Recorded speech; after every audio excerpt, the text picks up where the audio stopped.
Rekaman video detik-detik tentara Ukraina mencoba menyeberangi sungai Seversky Donetsk dari arah barat wilayah Izum. Namun upaya ini ketahuan unit pemantau Rusia lewat drone. Titik koordinat prajurit Ukraina dikirim ke unit artileri Rusia dan serangan pun terjadi.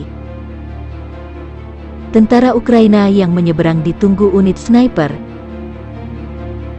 Invasi Rusia ke Ukraina memasuki hari 96. Belum ada tanda-tanda Rusia menghentikan serangan. Sementara upaya damai dua pihak diusahakan komunitas internasional namun belum menunjukkan kemajuan signifikan.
Terima kasih sudah nonton.